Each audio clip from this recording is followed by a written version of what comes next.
چیزایی که من اصلا هیچ وقت نمیپوشم اما به جاش چیا میپوشم؟ یک، دمپایی لاانگشتی. اینا واقعا خیلی دمودن و میزنن واقعا استایلتون رو خراب میکنن و واقعا یه جوری هم که فقط انگار به درد لب استخر یا دریا میخورن، چون خیلی بی استایل و بی روح به نظر میرسن. به جاش چیا میتونیم بپوشیم؟ من عاشق صندل‌های مینیمالم.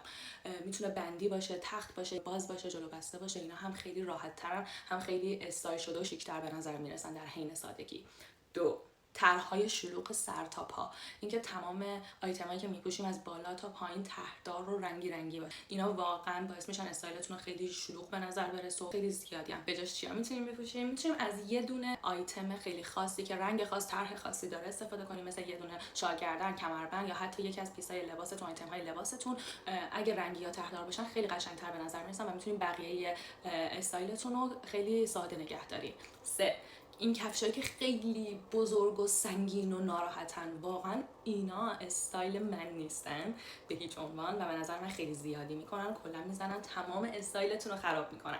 اما به جاش میتونیم چیا بپوشیم؟ پاشنه های خیلی خوشگل استفاده کنیم، 3 سانتی، 5 سانتی یا 7 سانتی. من خودم پاشنه های خیلی کوچیک و خیلی بیشتر رو دوست دارم. میتونه نوک‌تیز باشه، جلو باز باشه یا هر جوری که دوست دارید. اینا باعث میشن که همین که پاتون رو خوش فرم نشون بدن و همین که خیلی راحت و شیکن.